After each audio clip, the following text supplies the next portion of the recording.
You're listening to Four Things to Know, a WCCO daily news podcast. Today is Monday, March 9th. I'm Maria Lisignoli. And I'm Johnny Kahner. Thanks for listening to Four Things to Know. Our top story today. Minnesota's fraud crisis is back in the spotlight at the state capitol. The man tasked with investigating and finding solutions for the problem testified before lawmakers this morning. Our Barrett Leone listened in to the hearing and has the update. Tim O'Malley, the governor's newly appointed director of program integrity, testified before the Fraud Prevention and State Agency Oversight Policy Committee this morning. This after he released a 56-page report showing the issue stems back decades last month. Now, the report also lays out a long-term strategy that will stop fraud before it happens and shift the state's approach from reacting to fraud to preventing it at the front end. The plan focuses on stronger oversight, better data sharing between agencies, improved training for state employees, and new accountability measures across government programs. O'Malley says there's good news as he believes many state workers are committed to fixing the problem. Every state employee I met with seems to me has a very strong commitment to helping solve this problem. They've been forthcoming, they've been cooperative, they've been very responsive to my requests. They provided any information I wanted. They adjusted their schedules, and they're working together on new approaches. We also heard testimony from a Department of Human Services employee about conditions in the State Department, specifically about instances of retaliation. Before testimony began, Republican Representative Kristen Robbins blasted DHS Commissioner Shireen Gandhi for being a no-show. Robbins says the committee has invited the commissioner twice. Number 2 today, we're following the latest on the proposals to regulate AI at the state capitol. This morning, Senator Erin Maye Quade held a press conference on protections against artificial intelligence. She spoke on the bills she introduced that include regulations to recreational chatbots for minors, utilization review processes, and a requirement for companies to disclose when they use artificial intelligence. She also spoke on a bill banning AI price manipulation. Senator Maye Quade says these measures are designed to protect kids, consumers, and patients. So we know that the developing brain, it is normal and expected for tweens and teens to push boundaries and, seek out information and basically grow into themselves. And having access to a chatbot that can talk to them about virtually any topic with no regulation whatsoever has been proven deadly in a number of cases. Now, there was a hearing for those bills with the Senate Judiciary and Public Safety Committee this afternoon. We'll have more tonight on WCCO News. Number 3, we're continuing to follow the latest developments out of Iran, including a somber return for one Minnesotan. Master Sergeant Nicole Amor of White Bear Lake is back in the United States. The Minnesota wife and mother died in a drone strike in Kuwait last Sunday. Master Sergeant Amor is among 6 soldiers honored Saturday with dignified transfer of their remains at Dover Air Force Base. Flags statewide will continue to fly at half staff until she is laid to rest. Amor is now a Master Sergeant. The White Bear Lake VFW says she's been posthumously promoted. They've also installed a new memorial in her honor. Also in honor of Amor, a GoFundMe to raise money for a greenhouse. Her husband says she loved to garden. So far, the page has reached more than $75,000. Organizers say they're working with the city of White Bear Lake to find a space for the memorial, and they'll also be donating a portion of the money to the nonprofit Garden in a Box. Now, they distribute more than 800 gardening kits each year to other nonprofits, nursing homes, and even schools. Your fourth thing to know today, Minneapolis city councilors and other advocates gathered to urge the mayor to delay evictions in the wake of Operation Metro Surge. It's a story we've been following since last week when we told you the city council passed a rule for landlords to give 60-day eviction notices rather than 30. They say this gives people more time to make ends meet. Advocates like Eric Hauge with Homeline, which is a tenant advocacy organization, held a press conference this morning calling for Mayor Frye's approval. This situation differs from the pandemic and thus requires unique solutions. And our communities have already proven they can come together as neighbors to solve it, just as we have done to protect our neighbors from ICE. What is needed now is more time to protect housing stability by securing funds to ensure tenants and landlords are made whole. Mayor Frye, do the right thing and stand in solidarity with us. In response to the ordinance passing, Mayor Fry said he'll talk to experts before deciding to sign or veto. He says the city is also working to get $1 million in assistance out to families. Those are the 4 things to know today. Now let's check in on our forecast. Hi, I'm next weather meteorologist Lisa Meadows. As we head into tonight, temps dropping down to the mid-30s, increasing clouds, light snow moving to the north of the metro area. Tomorrow, high temp of 45 with a rain to snow chance tomorrow night. And now, here's more to know. We're working to learn more after a man was taken into custody in connection to a deadly hit and run in Eagan this weekend. Now, this happened just before 2 a.m. Saturday at the intersection of Cliff Road and Nichols. Police say a 40-year-old woman who had been walking in the area was found unconscious and not breathing. She was taken to a hospital and later died. Police then found the car they believe was involved, parked at a nearby house, and they say the owner admitted to driving at the time of the crash. Today, we are still tracking the search for those involved in multiple shootings in Minneapolis. You'll remember 3 separate shootings happened in Minneapolis in the span of about 20 minutes on Thursday night. The first was on Taylor Street Northeast. A man was sent to the hospital with potentially life-threatening injuries, but right now, still no arrests have been made.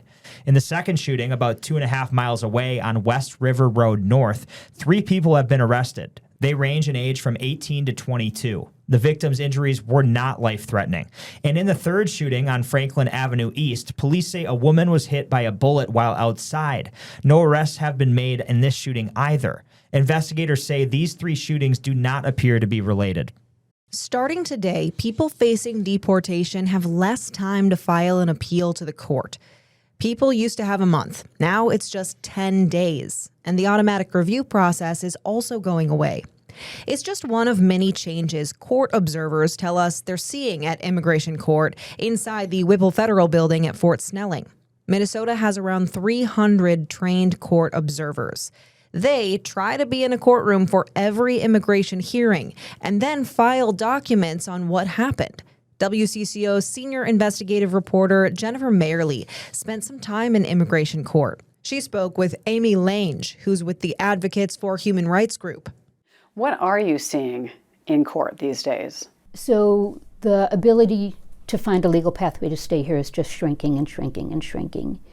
Tonight at 6, Jen will share what she learned and dig into what's changing and what it means to immigrants working to stay here. Gas prices have been climbing since the start of the U.S.-Israeli strikes on Iran.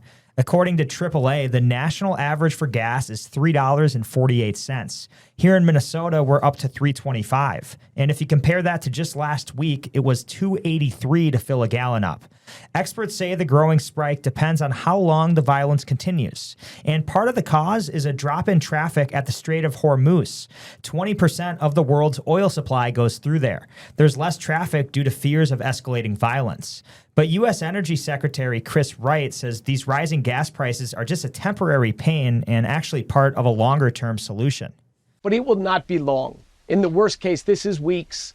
This is not months. And it leads to a much better place. It leads to an Iran that's defanged, that can't threaten its neighbors, can't threaten American soldiers, and can't continue to drive up energy prices. Experts say gas prices are on track to reach $4 per gallon. And in addition to pain at the pump, those heading to the airport for spring break in the coming weeks may need to prepare as well. A partial government shutdown impacting the Department of Homeland Security is ongoing, and that department, of course, oversees TSA. Workers received only a partial paycheck at the end of February, and this Friday they will miss their first full paycheck. Airports across the country reported long lines yesterday, citing shortages with TSA staffing. We had crews over at MSP this morning where things did look a little quieter, but some districts, including Roseville and White Bear Lake, they're starting their spring breaks today. Other districts go on break throughout the month, so prepare for the airport to be quite busy throughout the next month. I mean, today there didn't appear to be any major delays at MSP, but if you want to check on security wait times, just go to the airport's website. They regularly post updates there. Maria, let's talk sports. There's a special celebration happening today for a Minnesota Olympian. Fulton Brewing is teaming up with hockey star Kelly Panic to celebrate her second gold medal with Team USA. The brewery is relaunching their collab with the athlete, calling this new release Been There, Won That Again. Nice. Two-time gold medal championship Shandy. Yum. Love it. Tasty. To mark the release, there will be a celebration tonight from 6:30 to 8:30 at Fulton's North Loop Tap Room. Panic will be signing autographs and enjoying the first pour, as she deserves, of course. Absolutely. Oh, that's awesome. And speaking of Kelly Panic, she had a backdoor game winner yesterday for the Frost. They got a win over the Toronto Scepters. They're going to be at I almost said the X. They're going to be at Grand Casino on Friday, and I'm going. Let's go. I know. I'm excited. I've never been to a Frost game, and I'm really curious as to how many people are going to be there, especially since so many women on the team were also Olympians. It's going to be a party Friday night. It'll be so fun. And speaking of sports, Wild and Wolves are both off tonight. So quiet otherwise, go to Fulton. I would love a beer. It's time to take a breath with your Daily Bright Spot. Ooh, excuse me. Oh my gosh. I'm feeling the need for a little nap today. And you know what, Johnny? It's a good day for it because today It's a great day. is National Nap Day. Well, we love naps, but I think we both try not to take them because it can mess up your sleep schedule. We both work really early hours. And so we come home around, 1, 2. There's still so much time in the day left, and you might as well just take a little snooze. But yes, I definitely try not to. A nap, though, like a good nap is so amazing. Like, it is one of my favorite things, I swear. Like, honestly, when you wake up after a good nap, you're like, oh my gosh, I feel like a new person, even just like an hour. Literally, I feel like a new woman right now. Where am I? What year is it? Exactly. Sometimes, But I do love a good nap. And I definitely have my room prepared for a good nap. I have the blackout curtains. I do the white noise. I am prepared for a good nap, I try not to. Have you ever done a nappuccino?